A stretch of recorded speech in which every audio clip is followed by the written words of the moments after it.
እና እኔ ትራፊ ያበላችሁ ስላስተማራችሁ ትራፊ ላስተምራችሁ ወይንስ አዲስ እንጀራ ትበሉ ለማለት ፈልጌ ነው። ገብታችኋል? በትራፊ የለመደ ሰው ትራፊ ይሄ ታይፎይድ ምናምን የለውም። ልክ ድሮ እንደምንበላው እንደ ተማሪው ምግብ እንደዛ ነው። ታይፎይድ ምናምን የለውም። ታይፎይድ ያለው እዛ ጋር ነው፣ ዋናው አይነታው ጋር ነው ይሄ። ስለዚህ ምንድነው እንቀጥል የመጀመሪያ ቀኑን ወይንስ አዲስ ትማሩ?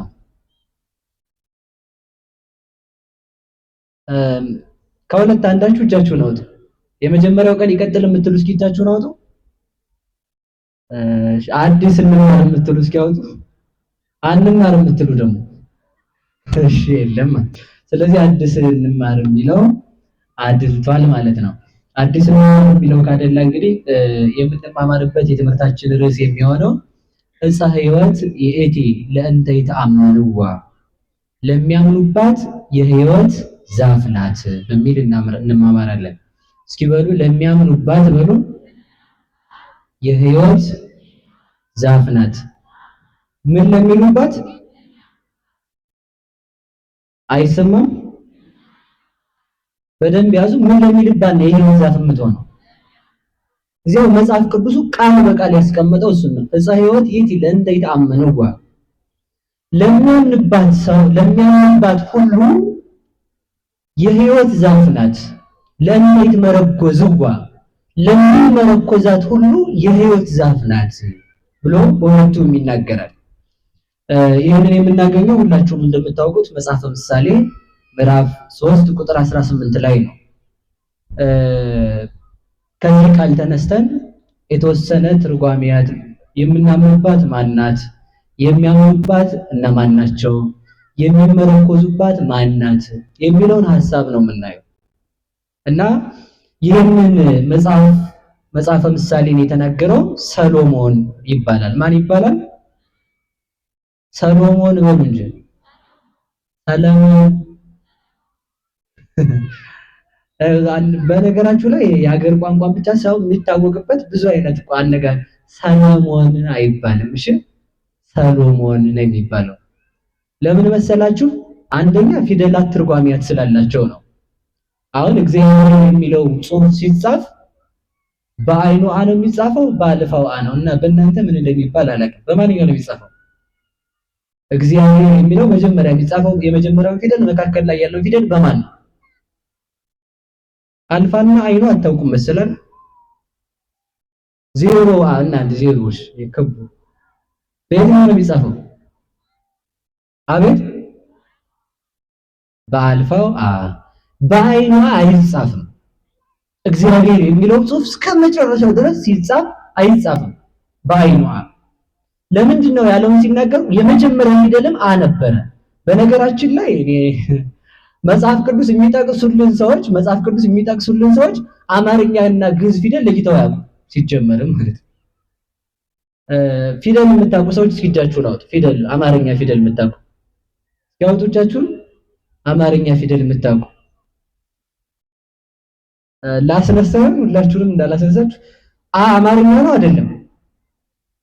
አማርኛ ነው አይደለም?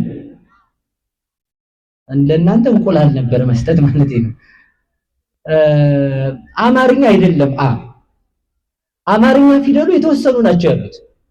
ቋንቋውን እንዳለ ወስዶ ለአማርኛነት ተጠቅሞት ነው አማርኛ የሚባለው ቋንቋ ማለት ነው እንጂ አማርኛ ፊደል ማን ነው ቢባል ጨ፣ ጀ፣ ቸ፣ ኘ፣ ሀ እንደዚህ አይነቶቹ ናቸው። ሌላው ግዕዝ ፊደል እየሰማችሁ ነው አይደል? ሀ ወይንም አ ምን ፊደል ነው? የግዕዝ ፊደል ነው። ስለዚህ የግዕዝ ፊደል ከሆነ ደግሞ እያንዳንዱ ፊደላት 22 ናቸው ፊደሎቹ። 22ቱ ፊደል ሁሉ ተተርጉሞ እመቤታችንን ነው የሚመስለው። ማንን ነው የሚመስለው? በምን ነገር እንጂ ማርያምን ይመስላል። 22ቱ ፊደል ሙሉ ሲተረጎም የፊደል አቀራረጻችን በመጀመሪያ አ ነበረ። ሊቃውንት አደላለው ሃን አድርገውታል። አሁን ላይ ያን በምስጢር አስተካክለው ነው ፊደል ቀራጭ ወይንም ደግሞ ፊደልን ከምስጢር ጋር ሃይማኖትን ከምስጢር ጋር አሰናስለው ሲናገሩ። በነገራችሁ ላይ አንድ ነገር ልንገራችሁ። በዚህ ዘመን ቤተክርስቲያንን ውክ ያደረገ አንድ ነገር አለ። ይሄ ዶግማ፣ ይሄ ስርዓት፣ ይሄ ቀኖና የሚባል ዲስኩር ማለት ነው። ሁሉም አይሻልም። ሁሉም ስንቱም ነው ያልኳችሁ? ንገሩኝ እንጂ በተክሊል ማግባት ስርዓት ነው ዶግማ ነው? ተናገሩ እንጂ ስርዓት ነው ዶግማ ነው? እሺ ሚስትን ይዞ መኖር ስርዓት ነው ዶግማ ነው? በሉ ንገሩኝ እንጂ። እሺ ስርዓት ነው ብላችኋል። ልብ በሉ እንግዲህ ሚስት የክርስቶስ ምሳሌ ናት። ይቅርታ ሚስት የቤተ ክርስቲያን ምሳሌ ናት። ባል የክርስቶስ ምሳሌ ነው። ባል ሚስቱን ቢፈታ ምን ብሎ ነው የሚክደው? ክርስቶስ ቤተ ክርስቲያንን ትቷታል ብሎ ነው የሚክደው። ስለዚህ ስርዓቱ ራሱ ምንድነው ማለት ነው? ሃይማኖት ነው። ሌላም ስርዓት ልንገራችሁ። ለምሳሌ ሴት ስትጸልይ ተከናንባ ነው አይደል? ሳትከናነብ ብትጸልይስ ሴት አይደለሁም ማለቷ ነው። ሴት አይደለሁም እኔ ማለቷ ነው። ወንድ ደግሞ የሚጸልየው ሳይከናነብ ነው። ሳይተከናነብ ቢጸልይ ደግሞ ምንድነው ማለት ነው? ሴት ነኝ ማለት ነው። እኔ ሴት ነኝ እያለ ነው። ፍጥረቱን እየካደ ነው ማለት ነው። በዚያውም ብዙ ነገር መናገር እንችላለን። ለምሳሌ ልብ ብላችሁ ስሙ። ሳይጸልይ የሚያድር ሳይጸልይ የሚውል ሰው ይውላል አይደል? መቼም ይውላል፣ ችግር የለውም ይውላል። ግን ምን ብሎ እንደካደ ይቆጠርበታል መሰላችሁ? ሌሊቱንም ማመር ያሳደርኩት እኔው ቀኑንም ያመጣሁት እኔው ነኝ ማለት ነው። ስለዚህ ጸልዩ የምንባለው ጸሎታችን ራሱ ሃይማኖት ስላለው ነው። አንደኛ ምን መሰላችሁ? ስንጸልይ ቀኑን ባርክ፣ ጠዋት ስናመሰግን ሌሊቱን አሳልፍ ማለታችን ነው። ወደ ምስጢር ሲሄድ ሌሊት የኃጢአት የጨለማ የመከራ ዘመን ምሳሌ ነው። ሌሊቱን ያሳለፍክ አንተ፣ ቀኑን ደግሞ መጸለያችን ቀኑን ያመጣው አንተ ነህና እኔ ምን አገባኝ አንተው በፈቀድከው አሁን ማለት። እስኪ በሉ በፈቀድከው አሁን ይበሉ። እግዚአብሔር በፈቀደው ያውላችሁ። ያልጸለየ ሰው ለምን ችግር ደረሰብኝ ብሎ እግዚአብሔርን መጠየቅ አይችልም። ለምን ሰውታ ምን ብሎ መሰላችሁ? ቀኗንም እንዲች ብለህ ቀኔ ላይ እንዳትመጣ ዋ ያለው ነው የሚመስለው። እግዚአብሔር ምን አገባ ማለቱ ነው። ተኝቶ ሌሊት ህልም ቅዠት አላሳድረው ያለ ሰው መከራውን እያየ እንደው ምን አረኩ ነፍሱ እኮ ምን ጥቅ ብላ ልትወጣ ነው የምትደርሰው፣ የልብ ምቱ ጨምሮ ማለት ነው። ሌሊት ሰው ቅዠት ሲያይ ይነሳ ያማትባል፣ እንደው ምን ይመጣብኝ ነው ይላል። ምን ይመጣብህ? ምንም አይመጣብህም፣ ችግር የለውም አይዞህ። ግን ያንን ሌሊት ራሱ ተው እግዚአብሔር እኔው ራሴ እበቃለሁ በሌሊቱ ማለት ነው። ከዚህ የተነሳ ተመልከቱ፣ ስርዓታችን ራሱ ሃይማኖት ነው። እስኪ በሉ ሃይማኖት ነው በሉ። ስርዓት ራሱ ምንድን ነው? ሃይማኖት። አሁን ይኸውላችሁ አንድ የተበላሸ ነገር አለ። እሱ ምን መሰላችሁ? የቤተ ክርስቲያን ስርዓት በጣም እየተጣሰ ነው። አንዱ ምንድነው የተጣሰው? ልብሰ ተክህኖ ላይ መላክ ቆርጠው የሚስሉ ሰዎች እጃችሁ እንዴት ጨከነ! ስዕል ሲቀደድ እሪ የምትል ህዝብ ልብሰ ተክህኖ ላይ መላክ ተቆርጦ ልብሰ ተክህኖ ሲሆን የት ሄዳል? የተቆረጠ መላክ ያለበት ልብሰ ተክህኖ ገዝተህ የምታመጣው አንተው ነህ። ከዚህ መውጣት አንድ ካህን ልብ ብላችሁ ስሙ። አንድ ካህን ቅዳሴውን እየቀደሰ ገባሬ ሰናይ ካህን ልብ ብላችሁ ስሙ። ስርዓት ነው መቀደስ። ምንድነው? ስርዓት ነው እንጂ ስርዓት ነው። ተመልከቱ። ቀድሶ ሲያበቃ እንደው ቅዳሴው ላይ እግሩን አሞት ቁጭ ቢል ካደ። ተመልከቱ እንግዲህ ምን ብሎ ነው የካደው? ያ ካህኑ ቀድሶ እስከሚወጣት ያለችው 3ቷ ሰዓት ክርስቶስ በዚህ ዓለም 33 ዓመት ከ3 ወር የኖረበትን ዘመን ነው የሚወክለው። ስለዚህ በዚያ ሰዓት ላይ ካህኑ አለማረፉ ካህኑ ሳይደክመው ቀርቶ ለካህኑ እግዚአብሔር ሳያስብ ቀርቶ አይደለም። ክርስቶስ በዚህ ዓለም ሳያርፍ ሰውን ለማዳን እንደተጋ ነው የኖረው ማለት ነው። እቱ በሰላም ሳይል አይቀመጥም። ገባሬ ሰናዩ ካህኑ ደክሞት ኃይል ይቀመጥ ብሎ ቁጭ ቢል ክርስቶስ ይህን ዓለም ዘንግቶ ተረስቶት ተቀምጦ ነበር ብሎ እንደካደ ይቆጠራል ማለት ነው። ሰምታችኋል? ስርዓቱ ራሱ ምንድነው? ዶግማ ይሆናል። ልብ ብላችሁ ስሙ። አሁን ለምሳሌ ካህኑም ሲለብስ ልብሰ ተክህኖ ተለክቶ በካህኑ ቁመት ልክ ይሆን ይላሉ። እንደዚህ አጠር ያለ ጉልበቱ ላይ የሆነ ልብሰ ተክህኖ ለብሶ ቢቀድስ ምን ችግር አለው? ምን ችግር አለው? መቼም በስቷል። ምን ችግር አለው? ምን ችግር አለው አይደል? እንደዚህ ሆኖ ነበር። ምን ችግር አለው? በተክሊል ባገባ ማለት ነው። ምን ችግር አለው? አግብቼ ፈትቻለሁ፣ እሺ ባገባ ምን ችግር አለው አለች። ኧረ ተይ እላለሁ፣ ታርቄ ነው የምሞት። ደውላ ነው እንደዛ ያለች። ነው ልጅቱ እንዳትቆጭ ከሰማሹ እንዳታደርሷት እሺ። እና ሐሳብ አይቻልም። እኔ ምንም እንደዛ የሚባል ነገር የለም። ስርዓት ነው። ስርዓቱ ደግሞ ራሱ ምንድነው? ሃይማኖት ነው። ይሄ ተመልከቱ። ልብሰ ተክህኖ እንዲያ ቢለብስ እናንተስ ብትለብሱት ምን ችግር አለው? ምን ችግር አለው? ምን ችግር አለው? እንደው ቄሱን ሁሉ ጎተት ያደርጋል። ቄስ ይሄው ናማ ይላል። ልብሰ ተክህኖ አይነካም። ቄስ ከለበሰው ኑር ነው ብዬ ነው። ስለዚህ ተመልከቱ። ልብሱን እንደዚህ ለብሶ ይገባል ይቀድስ። ማን ነው ልብሰ ተክህኖ እንደዛ ይልበስ ተብሏል። እስከ ምኑ ድረስ? እስከ ቁርጭምጭሚቱ ድረስ ተለክቶ ነው የሚሰፋው። ታዲያ በዚህ ያን ልብሰ ተክህኖ የረዘመውን ቢለብሰው እሱን ዲያቆኑን እንዳይጥለው ሊሆን ይችላል። እናስብሽ እንደዚያ አይደለም። ልብስ የሥጋ ምሳሌ ነው፣ አካል የመለኮት ምሳሌ ነው። አካሉ ረዝሞ ልብሰ ተክህኖ ቢያጥር መለኮት ሥጋን በትክክል አልተዋሃደም እያልን ነው ማለት ነው። እንዳልተዋሃደ አምናለሁ ብሎ ይነግረናል። ስለዚህ ስርዓቱ ራሱ ሃይማኖት ነው። ልብሱ ቢረዝም መለኮት አጥሮ ሥጋን በምላት አልተዋሃደም ብሎ እንደካደ ይቆጠራል ተብሎ ተነግሮናል። ስርዓታችን ሃይማኖት ነው። እስኪ በሉ ስርዓታችን በሉ ሃይማኖት ነው። ኃጢአት የሚሰራ ሰውም እግዚአብሔርን እንደካደ ሊቆጠርበት ይችላል። ለዚህ ነው ቅዱስ ዳዊት ምን አለ? ጌታ ሆይ አንተን በማየት ዓይኖቼ ደከሙ ይላል። እስኪ በሉ አንተን በማየት በሉ ምኖቼ ደከሙ። ምን ማለት መሰላችሁ? አንተን በማየት ዓይኖቼ ደከሙ። አንድ ሰዶምን ባጠፋበት መዓት አሁን ካሁን አጠፋህ ብዬ ማለት ነው። ሰው ኃጢአት ሰርቶ አልመለስ ካለ አንደኛ ምን ሰራ መሰላችሁ? እግዚአብሔር ኃጢአቴን አያውቀውም ማለት ነው። አያውቀው ምን ያመጣል? እንኳን እግዚአብሔር እንደው ተመልከቱ፣ ፖሊስ ይቀለድበታል። በዚህ ዘመን ራሱ ይቀለዳል ወይ ነው? አሁን ትናገራላችሁ። ፖሊስ በጥፊ ቢማታ ልጅሽን ይዞ ቢሄድ እሪ ነው እንጂ ከቻልሽ እንግዲህ ምን ታረጃለሽ? ምንም አይደረግም። እግዚአብሔር ግን ኃጢአት ስንሰራ ግን እግዚአብሔር ፈራጅ ነው። እንደውም ተመልከቱ ሊቃውንቱ ምንድነው የሚሉት? ደረቅ ሴትና ኃጢአተኛ ሰው ተመሳሳይ ናቸው ይላሉ። ምንና ምንድን በሉ እንጂ በሉ በደንብ እናንተ ሸጋ ናችሁ። ረጠብ ያላችሁ ሳትሆኑ አትቀሩም። እንደዚህ ለዘብ ያላችሁ ማለት ነው። ደረቅ ሴት የምትባለው ምንድነው? የተነገራትን ሁሉ አምስት አድርጋ የምትመልስ ማለት ነው። ወንዶ ሱሪውን ስትታጠቀው አንተ ደግሞ ሰው መሳይ ኪንካ ዝም ቤንሽ ብላት ያሳያል የምትል ማለት ነው። እኔ ይቺ ምላስ ተናግራ ጥርስ ነው አሉ የምታስረግፈው ማለት ነው። ወይ አቅም የለ የዛን ጊዜ ደርግሞ ይጥላል ማለት ነው። ተመልከቱ። ንዴት መጥፎ ነው። ንዴትን የምታበርድ ሴት ናት ብልህ ሴት የምትባል ዝም የምትል በዝምታ የምትገዛ ማለት ነው። ይኸውላችሁ በጣም ያጣነው ነገር ሁሉ ለአምስት ደቂቃ ለአንድ ሰከንድ ዝም ብንል ንዴታችን ይበርዳል። ለአምስት ሰከንድ ማለት ነው። ሰው ቤቱን የሚፈታው ለአንድ ደቂቃ መታገስ አቅቶት እኮ ነው። ለአንድ ደቂቃ ተመልከቱ። ለአንድ ደቂቃ ዝም ቢላት ምን ነክቶ ነበር ይላል ሰው። ተመልከቱ። እኔ ሁላችሁ ሰው ምንም እንደው ሰውን ለማናደድ መሳደብ ሳይሆን ደግሞ እንግዲህ አረጉታሉ እንደዛ ማለት ነው። እና ምንድነው ልተው መሰል እንዳታረጉት እንደዛ ማለት ነው። እሺ ልመልሳችሁ። ስለዚህ ምንድነው በአጭር ቃል እየነገርኳችሁ ያለሁት ስርዓቱ ራሱ ምን ይሆናል ማለት ነው? ሲገለበጥ ሲታይ ዶግማ ይሆናል። ስለዚህ ተመልከቱ አይሻሻልም። ስርዓታችን እምነት ነው።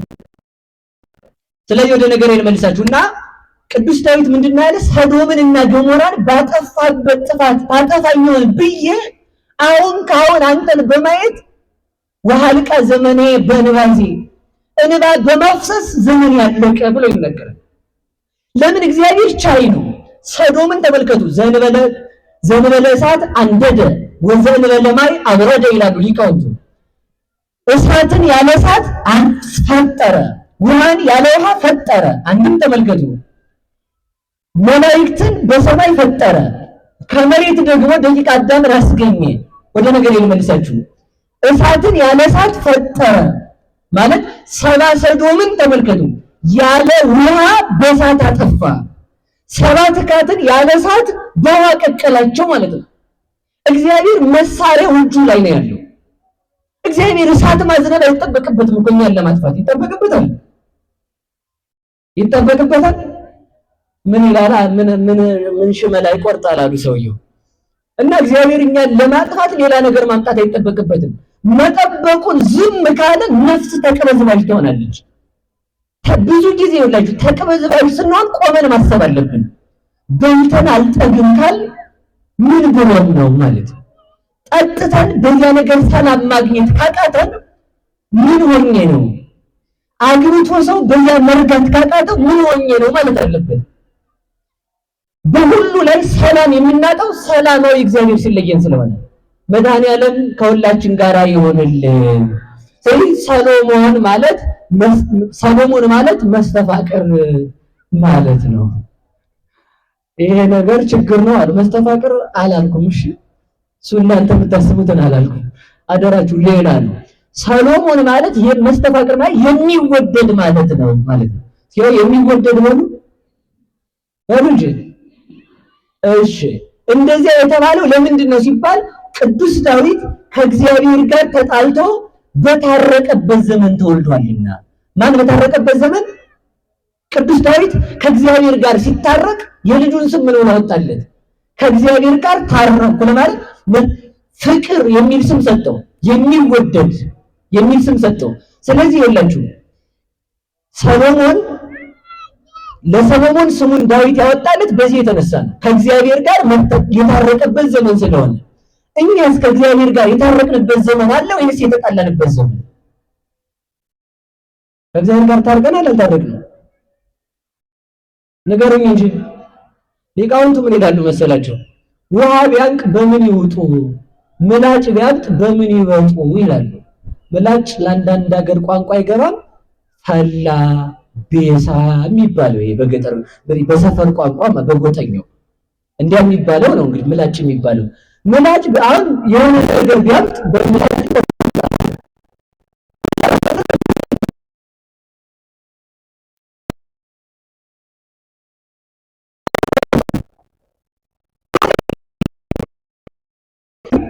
ሰው ይታረቃል። ሰው ከእግዚአብሔር ጋር ከተጣላ በማን ይታረቃል? ለዚህ ነው ሁልጊዜም ቢሆን ማሰብ ያለብን ከእግዚአብሔር ጋር መጣላትና አለመጣላታችንን ማሰብ። በቀናችን፣ በሽታችን፣ በቢሮአችን፣ በእንቅስቃሴያችን ሁሉ ዛሬ ከእግዚአብሔር ጋር ተፋቅሬ ነው ያልኩት ብለን ማሰብ አለብን። ስለዚህ ተመልከቱ፣ በምን ልንታረቀው እንችላለን? እግዚአብሔር ግን እንደ ሰው አይደለም። ይኸውላችሁ እግዚአብሔር ደስታ ይባላል። እስኪ በሉ ደስታ በሉ ልጅ አትሉም? እናንተ ነው ጅላጅሉ ተሰብስባችሁ ትቆጣላችሁ አትቆጡ? በደንብ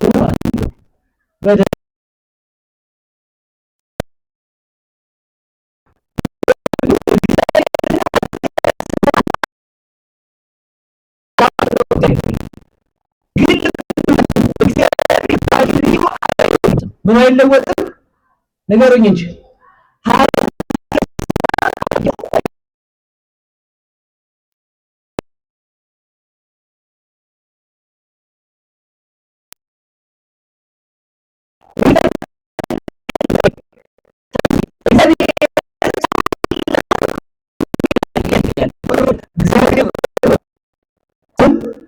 ለማማ ምን ይፈልጋል? ሰይጣን ሰውን ላጥፋት ምን ይፈልጋል? ነገሩኝ እንጂ ምን ቀድሞ ኃጢአት የሰራ ብሎ ማለት ሰይጣን ሰውን ለማጥፋት ምክንያት እንደሚፈልግ እግዚአብሔር ደግሞ ሰውን ለማር ምክንያት የሚፈልግ እንዴት መሰላችሁ? እግዚአብሔር እኛን ለማዳን ምክንያት መፈለጉን የምናውቀው የማቴዎስ ወንጌል ምዕራፍ 10 ላይ በደቀ መዝሙሬ ስም ውሃ የሰጠ እንጂ ያለ በደቀ መዝሙሬ ስም ወርቅ የሰጠ አላለ። ውሃ የሰጠ ነው። ያን ባይሆን ተመልከቱ፣ አረጋዊ መንፈሳዊ ምን ይላል መሰላችሁ? አንተ ሰው አልተጠፈረ ላውቆ እግር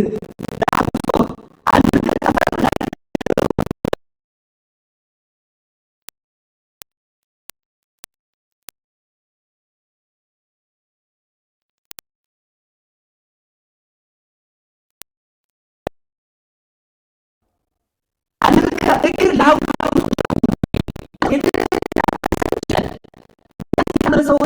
እግዚአብሔር እንዳትል እግር እግዚአብሔር አልሰጠህም ወይ?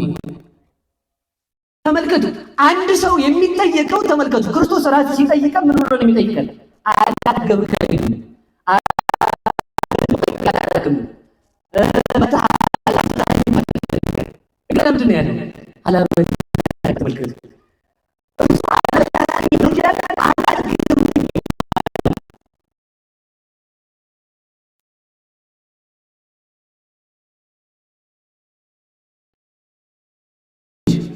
እግዚአብሔር ይፈልገዋል። ፈልጎ የሚያድነን እግዚአብሔር የተመሰገነ ይሁን። ሰው ነው ተንኮል እየለቀመ የሚርቀው። አይላችሁ ሰዎች አቁስለውን ስለቆሰልን ደግሞ እንደገና ይነዳቸዋል። ሰዎች አስከፍተውን ስለከፋን ጨምሮ ይከፋቸዋል። ማለት መከፋታችን ራሱ እንደገና ደግሞ ይከፋቸዋል መልሶ በመከፋት ብቻ ስለቀረን ማለት ነው። ሰዎች አስለቅሰውን የእንባችን ምንጭ ሆነው እንባችንን ስላለቀስን ይነዳቸዋል መልሶ። እኛ በወግ እንድናለቅስ እንኳን አይፈቅዱልንም። ምክንያት እየፈለጉ ነው የሚጣሉ። ሰው ካልተነሳልኝ ብሎ አይደል እንደሚጣሉ። ሰው በዚህ ቀን ደህና አደርክ አላልከኝም ብሎ አይደል እንደሚጣሉ። እስኪ ለእግዚአብሔር አስቡት። እስኪ ስንት ቀን ላይ ረሳናል። የሚያሳድረውን አሳድረን ሳንለው አድረን እግዚአብሔር አይከፋውም። የማያሳድር ሰው ደህና አደርክ አላልከኝም ብሎ ይከፋል። ተመልከቱ። እንደ እግዚአብሔር ያለማ ማን አለ? በኃጢአታችንም ጊዜ የንስሐ በር የሚከፍትልን ስንመለስም በደሙ አጥቦ ልጆቹ የሚያደርገን እግዚአብሔር የተመሰገነ ይሁን። እግዚአብሔር ምን ይፈልጋል?